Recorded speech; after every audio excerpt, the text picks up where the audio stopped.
नमस्कार दोस्तों, मेरा नाम है परवीन और आप देख रहे हैं टिप्स एंड ट्रिक्स चैनल। और आज हमारे पास है एक बहुत ही अलग प्रोडक्ट। जी हाँ, ये है एक टी शर्ट जो कि मैंने फ्लिपकार्ट से मंगाई है और जिसकी कॉस्ट है कुछ 260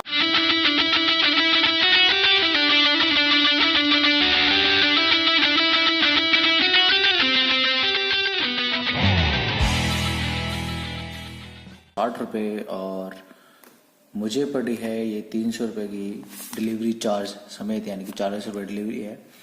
तो कर लेते हैं इसकी अनबॉक्सिंग और देख लेते हैं एक बार फ्लिपकार्ट से भी कि कैसा सामान हमें डिलीवर होता है। मैंने पहली बार मंगाई है, तो एक बार इसे ओपन कर देता हूँ आपके सामने।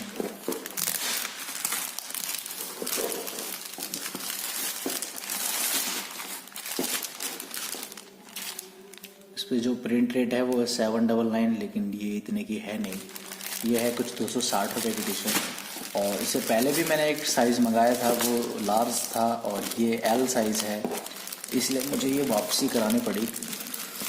अगर इसकी फैब्रिक की बात करें तो मैं एक बार ओपन करके आपको बताता हूँ कि इसकी फैब्रिक कैसी है।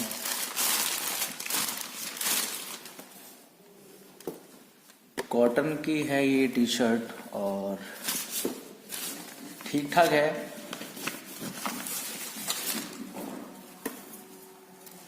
ज़्यादा कुछ खास नहीं है, लेकिन आप 260 रुपये में और क्या एक्सपेक्ट कर सकते हो, और वो भी आपको घर तक चीज़ मिल रही है, ठीक ठाक है। और मैं पहनने के बाद इसका आपको फ़ोटो ज़रूर शेयर करूँगा इसके साथ इस वीडियो में, ताकि ओवरऑल मुझे ठीक लगी, इसलिए मैंने दोबारा साइज़ छोटा मंगाया। एक बार पहन के ज़रूर बताऊँगा मैं आपको। और इससे पहले भी मैंने एक पैंट जो मंगाई थी वाइट कलर की फ्लिपकार्ट से, कुछ 540 रुपये की, लेकिन उसका जो कपड़ा था वो बहुत ही बेकार था और मुझे पसंद नहीं आया था, इसलिए मैंने रिटर्न करा दी और उसके जो पैसे थे वो वापस आ गए थे। ये इस कंपनी का शायद नाम है, जो भी है। और ये टैन कलर तो नहीं कहेंगे, टैन कलर में थोड़ा लाइट टैन कलर है। और इसके बाद मैं आपको पहन के दिखाता हूँ। और ये वो टी शर्ट जो मैंने पहनी है, फिटिंग एकदम प्रॉपर आई है इसकी, एम साइज़ है और फैब्रिक आप देख सकते हैं कॉटन में, प्रिंट भी अच्छा है।